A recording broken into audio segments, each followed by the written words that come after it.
ubuhle bakho mntazana nejamo lakho abengisikali. Ubuhle bakho mntazana nejamo lakho abengisikali. Ubuhle bakho mntazana nejamo lakho abengisikali. Impatho yakho mntazana nehliziyo yakho ithetho lakho. Impatho yakho mntazana nehliziyo yakho ithetho lakho. Impatho yakho mntazana nehliziyo yakho mntazana ithetho lakho. Mina kade ngikhamba ngifuna ubuhle obunedano mara maye ngibona seyafana. Mina kade ngikhamba ngifuna ubuhle obunedano mina maye ngibona kuyafana. Mina kade ngikhamba ngifuna ubuhle obunedano mina maye ngibona kuyafana. Ngazithanda ithando lihlale lapho mayithanda ithando lisemoyeni. Ngazithanda ithando lihlale lapho mayithanda ithando lisemoyeni. Mayithanda ithando lihlale lapho mayithanda ithando lisemoyeni. Ihliziyo yakho mntazana ithetho lakho. Ihliziyo yakho mntazana ithetho lakho. Khuluma nazo mhlokonyaka kabukela kokosi siphuthuma samadoda sisabona konke bahlikihla njengotshani bezinkomo ingazi yabudla ziyabudlikilisa.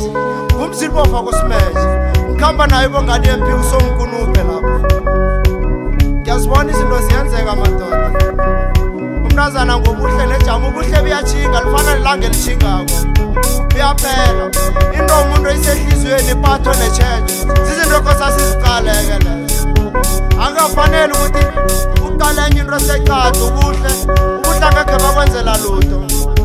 Ithi ngakhuluma ikhulumi nomfana kwapondo ngindoda enye yabambe enye isalele. Bentazana itshetshe elinye ihlangulo. Likwabo lamapondo.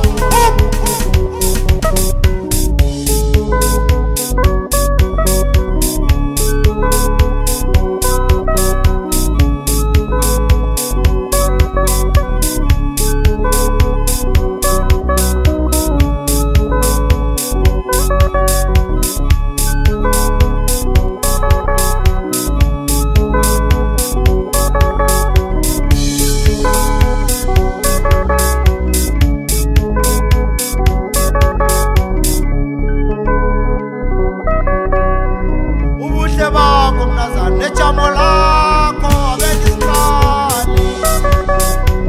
Ubuhle bakho mntazana nejamo lakho abengisikali. Ubuhle bakho mntazana nejamo lakho abengisikali. Impatho yakho mntazana nehliziyo yakho ithetho lakho. Impatho yakho mntazana nehliziyo yakho ithetho lakho. Impatho yakho mntazana nehliziyo yakho ithetho lakho. Mina kade ngikhamba ngifuna ubuhle obunedano mara maye ngibona seyafana. Mina kade ngikhamba ngifuna ubuhle obunedano mina maye ngibona kuyafana. Mina kade ngikhamba ngifuna ubuhle obunedano mina maye ngibona kuyafana. Ngazithanda ithando lihlale lapho mayithanda ithando lisemoyeni. Ngazithanda ithando lihlale lapho mayithanda ithando lisemoyeni. Mayithanda ithando lihlale lapho mayithanda ithando lisemoyeni. Ihliziyo yakho mntazana ithetho lakho.